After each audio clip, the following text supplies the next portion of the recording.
अच्छा जी, अब question number 1 का पार्ट 5 है। हमें ये सिस्टम ऑफ लीनियर इक्वेशन दिया गया है, इसको हमने सॉल्व करना है मैट्रिक्स इन्वर्जन मेथड को यूज़ करते हुए।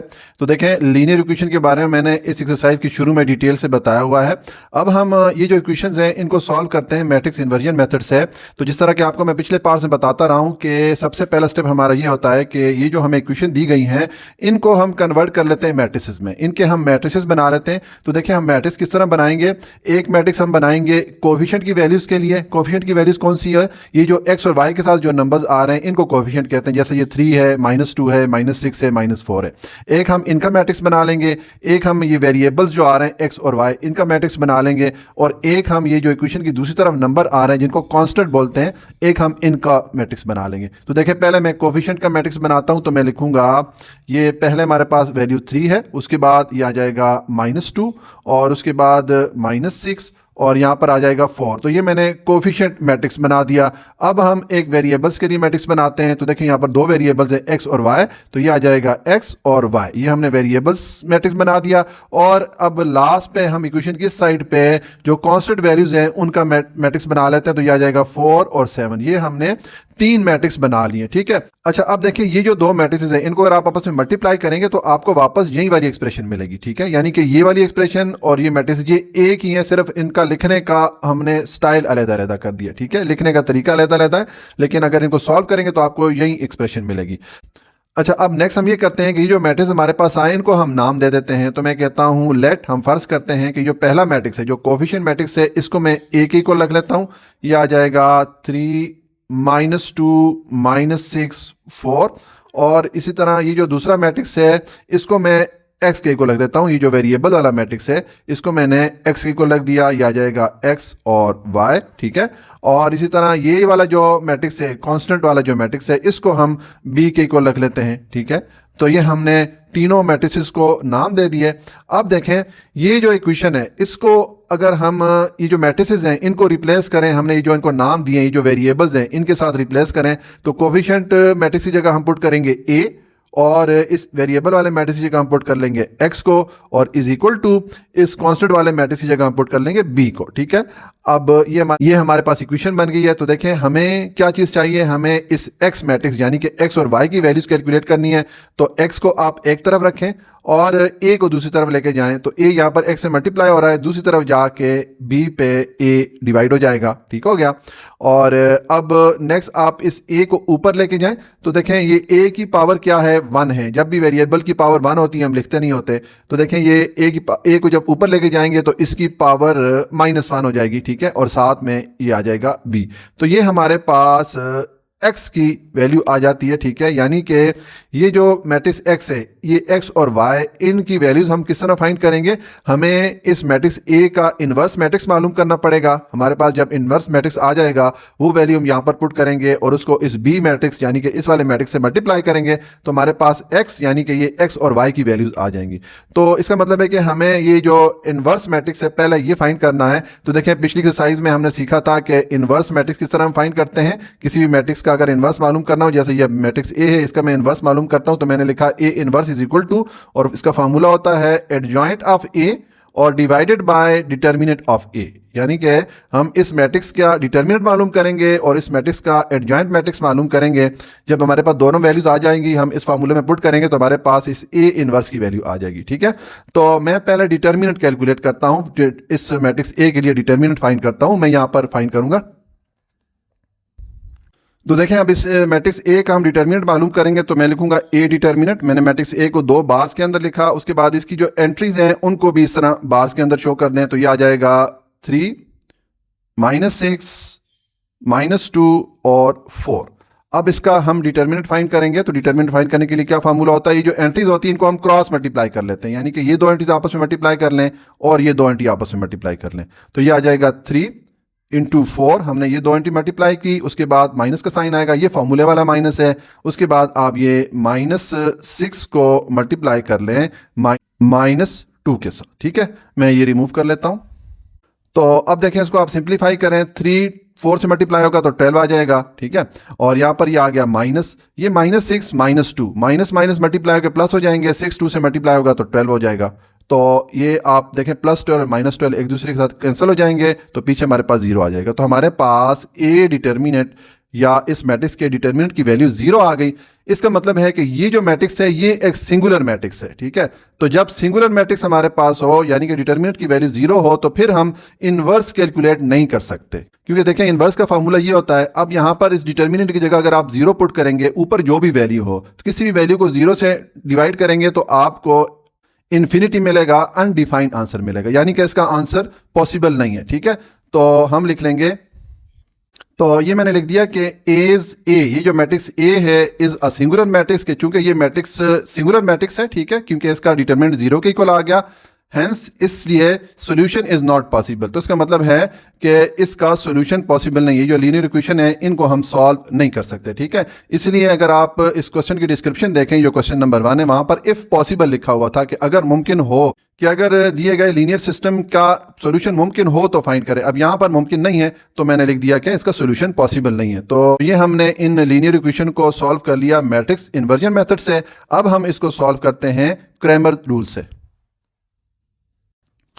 अच्छा जी, अब क्वेश्चन नंबर 1 का पार्ट 5 है। हमें ये सिस्टम ऑफ लीनियर इक्वेशन दिया गया है, इसको हमने सॉल्व करना है, यानी कि ये जो वेरिएबल x और y है इनकी वैल्यूज हमने फाइंड करनी है।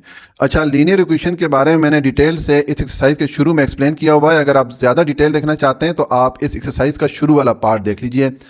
अब हमें ये जो लीनियर इक्वेशन दी गई हैं इनको हमने सॉल्व करना है क्रैमर्स रूल से। तो देखें, क्रैमर्स रूल से इन वेरिएबल x और y की वैल्यू फाइंड करने के लिए हमें ये दो फार्मूला यूज करना है। अब अगर आप ये फार्मूलाज देखें तो इसमें हमें 3 मैट्रिसेस की जरूरत पड़ रही है। एक मैट्रिक्स ए हमें चाहिए, इसका हम डिटर्मिनेंट फाइंड करके इस पहले वाले फार्मूले में पुट करेंगे और सेकंड वाले फार्मूले में भी पुट करेंगे। दूसरा मैट्रिक्स हमें ए एक्स चाहिए, ठीक है, जिसका डिटर्मिनेंट फाइंड करने के बाद हम इस पहले वाले फार्मूले में पुट करेंगे ताकि हम वेरिएबल x की वैल्यू फाइंड कर सकें। और तीसरा हमें मैट्रिक्स चाहिए होगा ए वाई, जिसका डिटर्मिनेंट फाइंड करके हम इस दूसरे वाले फार्मूले में पुट करेंगे ताकि हमें इस वेरिएबल y की वैल्यू मिल सके, ठीक है।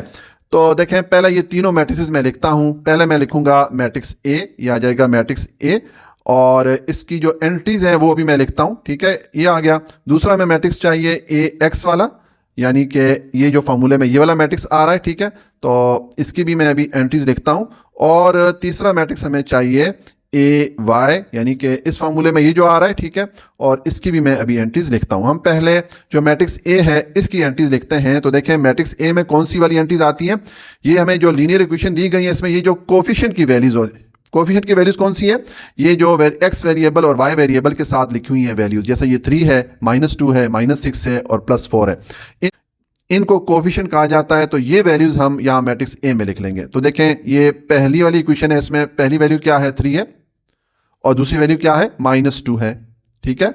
और दूसरी इक्वेशन में आ जाए तो यहाँ पर पहली वैल्यू है हमारे पास -6 और दूसरी वैल्यू क्या है, 4 है, ठीक है। तो ये हमने जो कोफिशिएंट की वैल्यूज यहाँ पर आ रही थी वो हमने इस मैट्रिक्स ए में लिख दी। अब जो ए एक्स मैट्रिक्स है इसकी हम एंट्रीज लिखेंगे, तो उसके लिए ये मैट्रिक्स ए पे आए, इसका पहले वाला कॉलम छोड़ दें और दूसरे वाला कॉलम आप यहाँ पर लिख दें, ये आ गया -2 और 4, और पहले वाले कॉलम की जगह आप ये जो वैल्यूज आ रही हैं जिनको कांस्टेंट वैल्यूज भी कहते हैं इनको आप पुट कर लें, तो ये आ जाएगा 4 और 7, ठीक है। अब ए वाई मैट्रिक्स की हम एंट्रीज लिखेंगे, तो उसके लिए भी आप मैट्रिक्स ए पे आए। अब इसका जो पहले वाला कॉलम है वो आप लिख लें और दूसरे वाला कॉलम छोड़ दें यहाँ पर, और दूसरे वाले कॉलम की जगह आप ये जो वैल्यूज कांस्टेंट वैल्यूज हैं इनको आप लिख दें, ठीक है। तो मैं इसको रिपीट करता हूं। हमने जब ए एक्स मैट्रिक्स की एंट्रीज यहां पर लिखी तो उसके लिए हमने इस मैट्रिक्स ए का पहले वाला कॉलम छोड़ दिया और उसकी जगह हमने ये एंट्रीज लिख दी। और जब हमने ए वाई की एंट्रीज लिखी तो उसके लिए हमने इस मैट्रिक्स ए का सेकेंड वाला कॉलम छोड़ दिया और उसकी जगह हमने ये वाली एंट्रीज लिख दी, ठीक है। ये अब हमारे पास मैट्रिसेस आ गए हैं। तो नेक्स्ट हमें इन मैट्रिसेस का डिटर्मिनेंट फाइंड करना है, क्योंकि अगर आप फार्मूला देखें तो यहाँ पर इन सारे मैट्रिसेस का हमने डिटर्मिनेंट फाइंड करके पुट करना होगा। तो पहले हम ये जो मैट्रिक्स ए है इसका डिटर्मिनेंट फाइंड करते हैं। तो मैं लिखूंगा, ये मैंने मैट्रिक्स ए लिखा ये वाला और इसको मैंने 2 बार्स के अंदर शो कर दिया, ठीक है। यानी कि इसका हम डिटर्मिनेंट मालूम करने लगे हैं। इसको हम पढ़ेंगे determinant of A is equal to, और इसकी जो एंट्रीज हैं उनको भी आप इस तरह 2 बार्स के अंदर शो कर दें।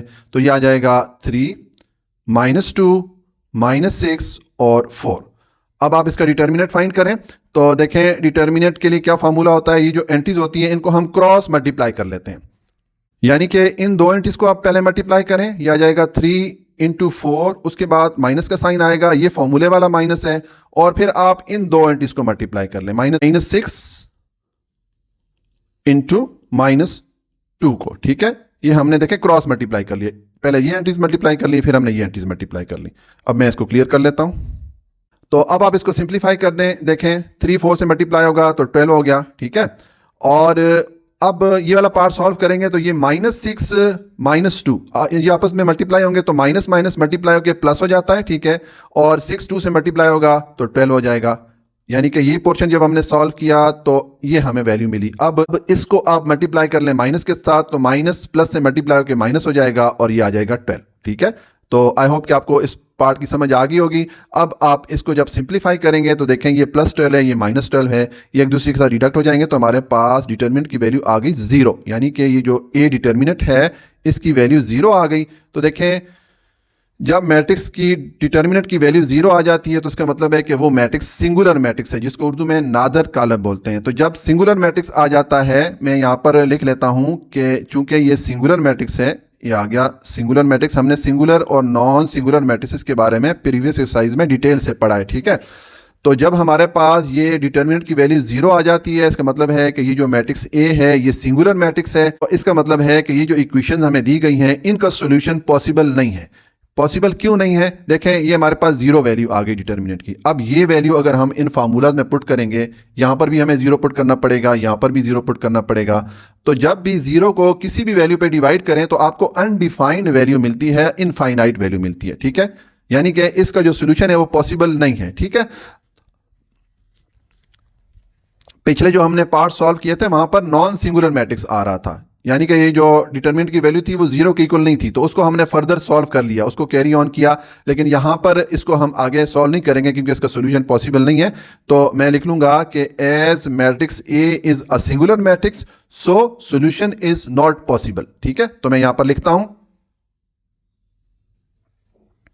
जी, तो ये मैंने लिख दिया कि एज मैट्रिक्स ए, यानी कि ये जो मैट्रिक्स ए है इज अ सिंगुलर मैट्रिक्स, ये चूंकि सिंगुलर मैट्रिक्स है क्योंकि इसका डिटर्मिनेंट 0 के इक्वल आ गया, सो सॉल्यूशन इज नॉट पॉसिबल। तो इसका मतलब है कि ये जो हमें लीनियर इक्वेशन दी गई थी इनका सॉल्यूशन पॉसिबल नहीं है, हम यहां पर क्वेश्चन को स्टॉप कर देंगे। ठीक है, तो ये हमने इन इक्वेशन को सॉल्व कर लिया क्रैमर्स रूल से, और इससे पहले हमने इनको सॉल्व किया था मैट्रिक्स इन्वर्जन मेथड से। इस तरह ये क्वेश्चन नंबर 1 का पार्ट 5 कंप्लीट हो जाता है।